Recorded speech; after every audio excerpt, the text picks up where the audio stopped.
ആറ്റിങ്ങൽ നഗരമധ്യത്തിൽ കാൽനട യാത്രക്കാരനെ ഓട്ടോയിലെത്തിയ രണ്ടംഗ സംഘം മർദ്ദിച്ചവശനാക്കി. ആറ്റിങ്ങൽ കാട്ടുംപുറം സ്വദേശി 44 വയസ്സുള്ള മുരുകനെയാണ് ഓട്ടോയിലെത്തിയ ഇരുവർ സംഘം റോഡിൽ തടഞ്ഞു നിർത്തി അതിക്രൂരമായി ആക്രമിച്ചത്. ആറ്റിങ്ങൽ പാലസ് റോഡിൽ സ്വകാര്യ ബസ് സ്റ്റാൻഡിന് മുൻവശം വ്യാഴാഴ്ച രാത്രി 8 മണിയോടുകൂടിയാണ് സംഭവം.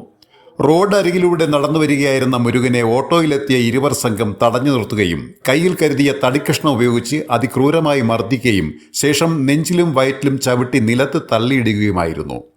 ആക്രമണത്തിന് ശേഷം ഓട്ടോയിൽ രക്ഷപ്പെടാൻ ശ്രമിച്ച അക്രമികളെ സ്വകാര്യ ബസ് ജീവനക്കാർ തടഞ്ഞുവച്ച് ആറ്റിങ്ങൽ പോലീസിൽ വിവരം അറിയിക്കുകയായിരുന്നു.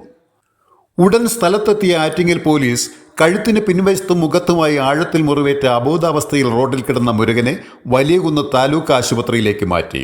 ഓട്ടോയിലെത്തി ആക്രമിച്ച യുവാക്കളെ ആറ്റിങ്ങൽ പോലീസ് കസ്റ്റഡിയിലെടുത്തു. ഓട്ടോറിക്ഷ വന്ന ഒരു ആളുടെ മുമ്പ് കൊണ്ട് കുറുക്കിട്ടിട്ട് പുള്ളി ഇറങ്ങിയിട്ട് പട്ടിയിലൊക്കെ വെച്ച് പട്ടിയെ തല്ലുന്ന പോലെ ഇവരിട്ട് തല്ലി ചാച്ചിട്ട് വണ്ടി എടുത്തുകൊണ്ട് പോകുന്ന നോക്കിയപ്പോൾ നമ്മൾ കാണുന്നത്.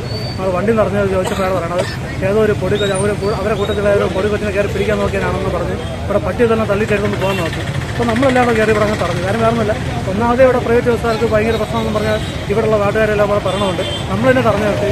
നമ്മൾ വേണ്ടപ്പെട്ടവരെ അറിയിച്ചു. അവർ വേണ്ടപ്പെട്ടവർ വന്ന് അവരെ ഹോസ്പിറ്റലിലോട്ട് പോയിരിക്കുകയാണ്. Beacon news, Attingal.